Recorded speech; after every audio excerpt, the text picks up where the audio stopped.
Found. Place, Mount Agri. Altitude, 4,000 meters.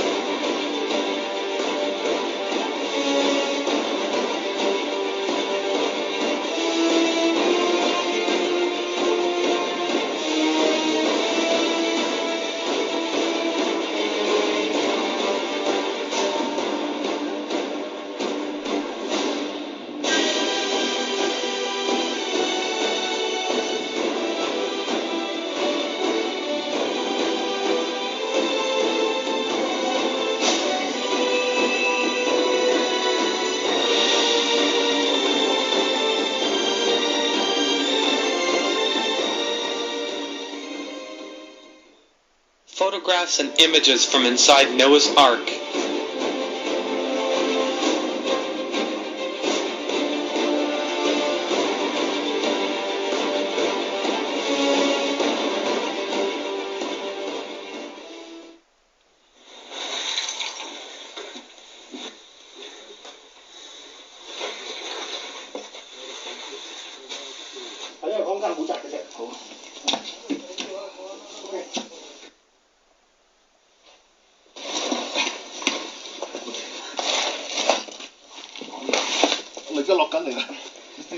Yeah.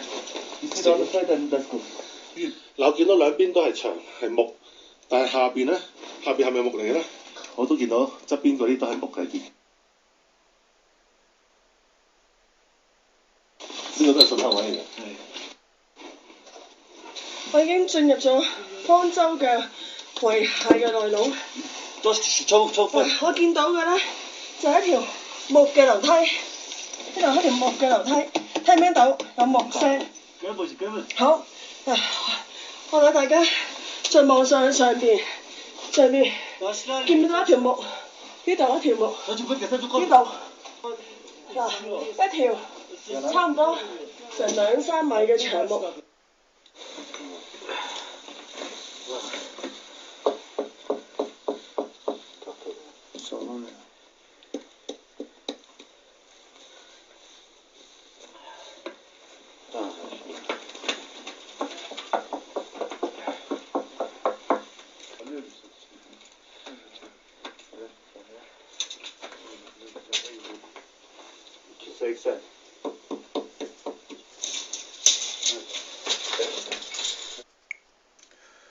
Bonjour à tous. Dans ce petit extrait, vous venez de voir une équipe chinoise qui avait prétendu avoir découvert l'arche de Noé en 2010. Là, ils sont à l'intérieur et ils nous font visiter les différents compartiments de l'arche. Quand je dis les différents, une petite partie, hein, parce que l'arche est sous la glace. Lorsque nous évoquons Noé, on pense immédiatement à son immense navire qu'il avait dû construire sur demande de Dieu. À cette époque, une partie de l'humanité avait sombré dans le mal et la perversion. Et pour corriger cette humanité pécheresse, Dieu décida de lui infliger un châtiment qui avait pris la forme d'un déluge. Mais avant de noyer le monde sous cette masse d'eau, Dieu chargera Noé de faire construire une arche avec des dimensions bien précises et des données techniques bien spécifiques. Dans un premier temps, Dieu ordonnera à Noé de choisir un terrain dont il devait délimiter certaines dimensions. Ensuite, Noé commencera ce travail titanesque par la découpe des arbres qui apporteront les charpentes et autres menuiseries nécessaires à l'édification de l'arche. Les arbres découpés étaient acheminés directement sur le terrain défriché qui avait été choisi par Noé. En suivant les instructions de Dieu à la lettre, les arbres étaient déposés à l'endroit exact qu'ils devaient prendre dans l'arche. Et c'était sur ce même lieu qu'ils étaient travaillés pour prendre la forme des charpentes. Les arbres qui étaient découpés restaient sur les lieux de coupe jusqu'à la nuit tombée, car voyant le travail colossal à fournir pour acheminer tout ce bois, Noé et ses enfants n'auraient pas pu à eux seuls tout transporter. Noé était en fait aidé par des anges qui lui ont transmis verbalement parlant, ou télépathiquement parlant, certaines mantras ou incantations magiques qui lui auraient permis de faire léviter dans les airs tout ce bois. Certaines structures en bois de l'arche étaient tellement immenses qu'on ne pouvait pas solliciter le bras de 4 personnes pour les mettre en place. Donc l'emploi d'incantations magiques spécifiques pour faire léviter ces énormes troncs d'arbres était nécessaire. Et Noé s'en servira sans vraiment l'ébruiter autour de lui. Hein. Et c'est pour cette même raison que lui et ses enfants transportaient le bois de nuit. Quand je dis transportaient, grâce à ces incantations, ils ne le transportaient pas, ils le faisaient léviter en réalité. Hein. Dieu lui avait transmis les plans de construction de l'arche et les anges furent chargés d'accompagner les travaux. Car Noé ne travaillait pas tout seul sur l'édification de l'arche. Hein. Dieu avait transmis les plans et c'est une équipe d'anges qui secondait le travail. Bien entendu, ces anges, vous ne les voyez pas, hein. Ils agissaient du côté invisible. Hein. Ils passaient leur temps à envoyer des idées et des instructions télépathiquement parlant à Noé pour qu'il agisse, dans le sens souhaité. Hein. Vu la taille gigantesque de l'arche pour l'époque, vous vous doutez bien que Noé ne transportait pas les troncs d'arbres à la force des bras. Les incantations magiques avaient été enseignées à Noé par cette équipe d'anges, hein, comme je viens de le dire, hein, qui l'accompagnait dans ce travail gigantesque. Hein. Et pour ne pas attirer la curiosité des villageois autour, hein, Dieu avait demandé à Noé de leur faire croire qu'il construisait des granges pour animaux. Bien qu'avec le temps, les gens autour avaient bien compris que c'était une sorte de bateau énorme qu'ils construisaient. Ils ne comprenaient pas pourquoi cette personne construisait un bateau au milieu des terres, parce qu'il n'y avait pas d'eau. Donc pendant un moment, on le prenait pour un aliéné, hein, parce qu'à cette époque, Noé était vraiment pris pour un aliéné par les villageois qui vivaient autour. Hein. De temps en temps, certains passaient et regardaient ce fou en train de faire un bateau au milieu des terres. C'est ce qui se disait à cette époque. Et avant le jour J, avant le déluge, hein, il sera dans Dieu, les animaux arriveront par couple et monteront dans l'arche. Et c'est là que les enfants de Noé intervenaient, hein, pour les amener directement dans leur cage en bois. Hein, parce que vous vous doutez bien, c'est pas Noé qui a été chercher les animaux. Les animaux, c'est Dieu qui les a fait venir jusqu'à l'arche, hein, jusqu'à la porte de l'arche. Et à cet instant, les enfants se chargeaient de les récupérer, de les mettre dans leur cage. C'était une cage en bois à cette époque, hein, dans l'arche. Ensuite, il va se mettre à pleuvoir pendant 40 jours et 40 nuits. Hein. D'ailleurs, ce chiffre de 40, vous vous souvenez, dans ma précédente vidéo, je vous avais dit que lorsque Moïse était monté sur le mont Sinaï, il était resté 40 jours. Hein. C'est à cause de ces 40 jours que une partie du peuple juif avait perdu patience et s'était construit un veau d'or.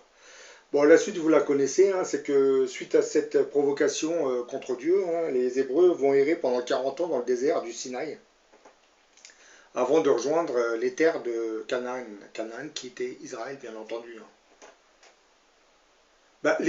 Comme il s'était mis à pleuvoir pendant 40 jours et 40 nuits, les eaux, logiquement, montèrent jusqu'à noyer toutes les terres. Hein.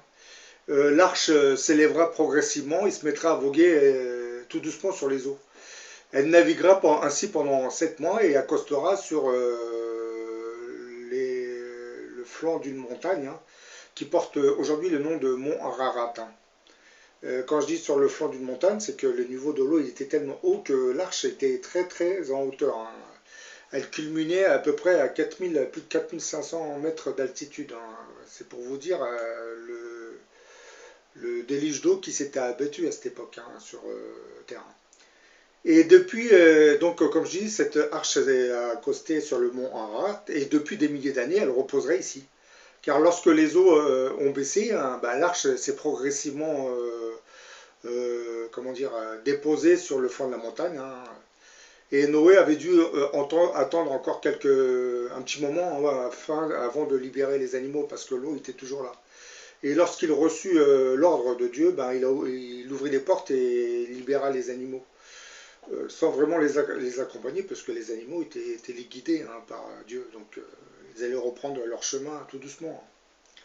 Aujourd'hui, l'arche de Noé reposerait à quelques 4600 mètres, hein, de hauteur dans un canyon à la limite des neiges éternelles sur le mont Ararat, juste à l'ouest de la frontière turco-arménienne. Cette région est très difficile d'accès, hein, parce que pour une grande partie de l'année, elle est recouverte de glace. Pendant toute l'année, elle est menacée d'avalanches. Et bon, ces glaces, ça vous explique pourquoi cette équipe chinoise aurait retrouvé intact, du moins intact, plus ou moins intact l'intérieur de l'arche, hein, parce que cette arche est conservée depuis des milliers d'années dans la glace. Bah oui. Et cachée à la vue du public, hein, jusqu'au 19e siècle. Ben, une multitude d'équipes d'archéologues et d'évangélistes ont essayé d'approcher ce lieu pour essayer de retrouver, hein, les fameuses vestiges de cette arche de Noé. Ben, il semblerait qu'on ait réellement retrouvé les vestiges d'un énorme navire sur les flancs du mont Ararat, hein. Mais comme le tout est enfoui sous la glace, ce sont surtout les instruments électroniques de détection qui auraient identifié la structure sous la glace. Cette découverte était connue depuis un certain temps, mais les grands médias ont préféré l'ignorer. Bah, on s'en doute plus ou moins, hein, puisque vous savez, nous sommes dans un monde plus ou moins matérialiste, hein. Si on vous ramène la preuve que l'arche de Noé a réellement existé, donc ça mettrait en doute toutes ces soi-disant doctrines idéologiques qui prônent l'athéisme, hein. Surtout que nos sociétés, comme j'ai dit dans beaucoup de nos vidéos, sont devenues antichristiques, hein. Donc dire que l'arche de Noé a existé remettrait en doute beaucoup de ces dogmes idéologiques, hein, basés sur le matérialisme athée, hein.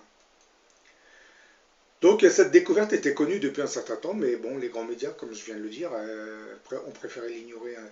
Et un objet en forme de bateau qui est de la longueur exacte et de la largeur exacte de l'arche de Noé aurait bel et bien été retrouvé sur les flancs de cette montagne à Ararat. Un radar pénétrant le sol aurait entre autres montré comment l'arche était aménagée et des tests scientifiques auraient été menés sur le bois et le métal qui avait été extrait du gigantesque bateau enterré. Bah, si l'arche semble désormais visible, c'est grâce à un séisme qui, au mois de mai 1883, aurait ouvert une partie de la montagne et aurait dégagé l'arche. Là, vous avez compris que ce séisme avait été stimulé par Dieu pour faire sortir un petit morceau de l'arche. Vous vous doutez pour quelle raison, hein. C'est pour qu'on puisse la découvrir. Si elle était enfouie dans les glaces, c'est pour qu'elle soit protégée jusqu'à cette époque. Des fonctionnaires de la Turquie venus dans cette région pour évaluer les dégâts commis par le séisme avaient très bien pu voir une partie de ce bateau. Bah, ceux-ci racontèrent avoir découvert une immense masse de bois foncé sortant d'un glacier, hein, qui avait une hauteur de 12 à 15 mètres, hein, environ. La hauteur de l'arche construite par Noé était de 30 coudées, hein, c'est-à-dire 15 mètres environ. Donc vous voyez, ça correspond. Bon, il était impossible d'en mesurer la longueur, hein, tout simplement parce qu'une partie du bateau était enfoncée sous la glace, hein. Un membre anglais de la commission inspectera quand même l'intérieur de l'arche et va découvrir qu'elle était divisée en une série de compartiments de 5 mètres de haut. L'exactitude de cette observation était assez frappante, hein, lorsqu'on sait que Noé fit 3 étages à l'intérieur de son arche, hein. 3 fois 5 mètres, elle nous amène donc logiquement à 15 mètres, hein, ou 30 coudées. Donc vous voyez, ça correspond à l'arche de Noé, hein, ce navire qui a été découvert sur les flancs du mont Ararat. Finalement, après avoir regardé sous tous les angles de ce vaisseau congelé sur la montagne, cette commission publia la nouvelle qu'elle avait trouvé l'arche de Noé. Mais c'est étrange quand même, vous voyez, l'information est restée bien secrète, hein. Une revue du Los Angeles, le New Eden, publiera dès 1940 le récit assez intrigant de 2 aviateurs russes, hein, Lesin et le premier lieutenant Zobolotsky, tous deux du 3e détachement de l'air des forces aériennes impériales, qui avaient été affectés à la fin de l'été 1916 à une base située à 40 km au nord-ouest du mont Ararat, hein. Bon, là, je vais vous citer leur récit, hein, parce qu'eux, ils confirment ce que je suis en train de vous dire, hein. Après 2 ou 3 km autour du sommet enneigé, puis un vol plané rapide et prolongé, hein, le long de la face sud, nous découvrîmes soudain un lac gelé, hein, un vrai joyau bleu, hein, comme un saphir. Nous tournâmes en rond, puis revinrent pour jeter encore un coup d'œil. Soudain, mon compagnon se retourna brusquement et hurla quelque chose de surexcitant, me montrant la décharge du lac. Quelle curieuse embarcation conçue, comme si le constructeur se fût attendu à ce que les vagues la recouvrent constamment. Il l'eût fabriquée pour qu'elle roule dans la mer comme un tronc d'arbre, me dis-je. Nous sommes descendus aussi bas que le permettaient les règles de sécurité, hein, et en nous approchant, nous fûmes surpris par ses dimensions colossales, car elle était longue comme un pâté de maison et d'une taille comparable aux navires de guerre d'aujourd'hui, hein. Sur l'un de ses côtés, près de l'avant, il y avait un grand encadrement de portes de près de 6 mètres carrés, hein. Ceci est tout à fait conforme au récit de la Genèse, hein, qui nous précise cette instruction de Dieu donnée à Noé. Et tu placeras la porte de l'arche sur son côté. Genèse chapitre 16, verset 16. À notre retour, le capitaine nous posa quelques questions et il finit par dire « Emmenez-moi là-bas, je veux voir ce que vous aviez vu ». Nous fîmes le voyage sans incident, puis retournâmes à l'aéroport. Cette étrange embarcation, expliqua le capitaine, c'est la fameuse arche de Noé, hein. Cela fait presque 5000 ans qu'elle se trouve là, étant gelée pendant 9 ou 10 mois l'année. Elle ne pouvait pas pourrir, hein, et donc restait assez cachée du public. Bah, là, comme vous venez de le voir dans le petit extrait, en 2010, vous avez un groupe d'explorateurs évangéliques chinois et turcs. Ceux-là auraient retrouvé le fameux lieu dont je suis en train de vous parler, surtout l'arche. Après quelques semaines, ils ont prétendu avoir trouvé des restes de bois d'une structure en forme d'arche à 4000 mètres d'altitude, la montagne étant le plus haut sommet de Turquie avec plus de 5100 mètres de hauteur. L'équipe affirme avoir retrouvé des restes en bois de la structure de l'arche, dont la datation au carbone 14 remonterait à 4800 ans, époque présumée où l'arche aurait navigué. Nous ne sommes pas sûrs à 100% qu'il s'agisse de l'arche, mais nous le sommes à 99%, a déclaré Yong Wing Chang, le réalisateur chinois de films documentaires à Hong Kong, et l'un des membres de l'équipe qui a découvert cette arche. Selon eux, le navire mesurait jusqu'à 157 mètres de long, 26 mètres de large et 15 mètres 80 de haut. La structure de l'arche comportait plusieurs compartiments, certaines dotées de poutrelles en bois qui devaient abriter des animaux et qui l'ajoutaient. L'équipe avait exclu que l'emplacement de la découverte ait été habité puisqu'on n'a jamais trouvé dans la région de traces de présence humaine au-delà de 3500 mètres d'altitude. L'arche découverte sur le mont Ararat mesurait environ 500 pieds de long. Cela le rendait à peu près de la taille d'un porte-avions de la Seconde Guerre mondiale. Et selon toutes nouvelles recherches menées par des scientifiques de l'université de Leicester, l'arche de Noé aurait pu transporter au moins plus de 70 000 animaux sans couler. On croit toujours que seule la Bible aurait fait référence à ce déluge survenu sur Terre il y a de cela plusieurs milliers d'années. Mais il existerait des centaines d'anciens récits, surtout d'anciennes cultures, qui racontent aussi un récit pratiquement identique. Et la plupart de ces histoires ont des similitudes assez frappantes avec le récit de la Genèse. S'il y a vraiment eu un déluge mondial, nous nous attendrions à trouver des milliards de choses mortes enterrées dans les couches rocheuses dans le monde entier. Et ben, c'est exactement ce que les archéologues retrouveraient depuis plusieurs années. Ce qui expliquerait qu'à une époque bien précise, on a la preuve qu'un cataclysme planétaire aurait submergé une partie de la planète. Il y a de cela plus de 4500 ans avant Jésus-Christ. Par exemple, et en se basant sur des travaux antérieurs qui émettaient déjà l'hypothèse qu'en l'an moins 5000 ans avant Jésus-Christ, la mer Noire n'était qu'un lac d'eau douce entouré de terre. L'équipe d'un certain Robert Ballard était allée fouiller les lieux en utilisant des technologies robotiques assez sophistiquées. Les scientifiques auraient trouvé des preuves de la catastrophe. Certains indices indiquaient qu'un mur d'eau provenant de la Méditerranée serait tombé sur cette partie des Balkans avec une force incroyable. Il explique une force qui serait 200 fois supérieure aux chutes du Niagara, c'est pour vous dire le déluge qui est tombé. Ballard aurait entre autres déniché sous la mer à quelques 400 mètres de profondeur les vestiges d'une ancienne rive côtière qui prouve cette soudaine submersion. Selon Robert Ballard, cet épisode fut si dramatique qu'il restera gravé dans la mémoire des survivants, qui le raconteront à leurs enfants et ainsi de suite. De génération en génération, ce mythe du déluge va survivre, va devenir une légende et sera raconté par plusieurs cultures, puisque ce déluge avait touché toute la planète il y a de cela plus de 5000 ans. Là, je vous parle du déluge avec l'Arche de Noé. Hein. Je ne parle pas de celui qui avait détruit l'Atlantide, hein, qui remonte à 12 000 ans en arrière. Oui, parce que cette planète a connu plusieurs déluges. Hein. Là, je reste cantonné au déluge qui avait eu lieu il y a 4800 ans avec Noé. Hein. Bah, je terminerai cette vidéo par vous dire que l'Arche de Noé reposerait désormais sur les flancs de cette montagne, hein, à quelques 4600 mètres de hauteur, hein, dans un canyon à la limite des neiges éternelles sur le mont Ararat, juste à l'ouest de la frontière turco-arménienne. Hein. Bah, cette région, comme vous le savez, est très difficile d'accès, hein, parce qu'elle est recouverte de glace toute l'année pratiquement. Puis je vous ai fait cette vidéo pour vous dire que Noé et ses enfants ont conçu l'Arche de Noé, certes, mais bon, ils ont été aidés. Hein, puisque 4 personnes ne peuvent pas concevoir un navire de cette taille. Hein. On ne peut pas transporter toute une forêt à la force des bras. Donc c'est pour cette même raison qu'ils ont reçu un enseignement, c'est un enseignement, ils ont reçu de la part des anges, des mantras, c'est-à-dire des incantations magiques qui leur permettaient de faire léviter les troncs de bois. Et surtout de faire léviter certaines pièces énormes qui ne pouvaient pas être levées par 4 personnes. C'est pour cette raison, quand on nous dit que Noé a construit cette arche avec ses 3 enfants, il faut comprendre qu'il a été aidé par Dieu aussi. Quand je dis Dieu, Dieu a donné des instructions et ensuite il a chargé une équipe d'anges d'accompagner Noé.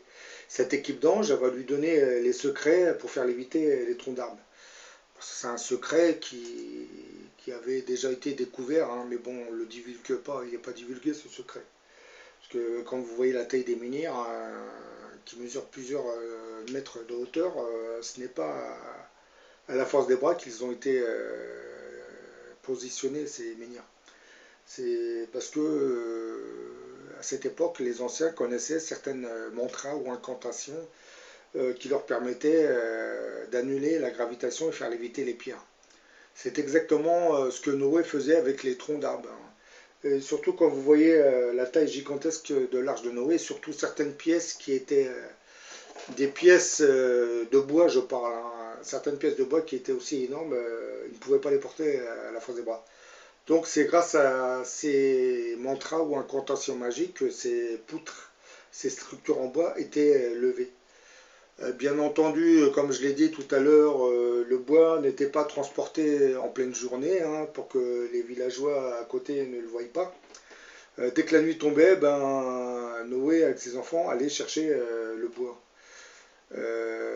C'est compréhensible, on ne voulait pas que les gens voient qu'ils déplaçaient des troncs d'arbres étrangement. Bon voilà, j'en ai fini avec cette vidéo. Je vous mettrai le lien de la vidéo où vous voyez l'équipe chinoise se promener dans ce qui devrait être l'arche de Noé. Mais cette arche, elle existe, hein, c'est parce que nous sommes entrés dans une phase, dans un monde matérialiste qui ne veut pas reconnaître l'existence de Dieu. Donc dire que l'arche existe revient à discréditer tous ces dogmes idéologiques athées, hein, communisme, capitalisme, féminisme, qui prônent l'athéisme, hein, et tous ces scientifiques qui viennent nous dire que non, ça n'existe pas, c'est des légendes, tout ceci. Donc ça remettra en cause tout cet matérialisme athée. C'est pour cette raison qu'on préfère le cacher au public, et probablement que c'est peut-être aussi voulu. Hein. Comme je parle souvent de ce grand monarque qui doit arriver à la fin de notre monde. Quand je dis il doit arriver, il est déjà sur Terre, hein, mais bon. Peut-être qu'on attend qu'il se manifeste ou qu'il se présente pour présenter au monde entier, hein, cette arche. Je pense que ça doit venir de sa personne. C'est peut-être pour ça aussi qu'on n'en parle pas trop, ou alors peut-être qu'ils ont reçu des instructions.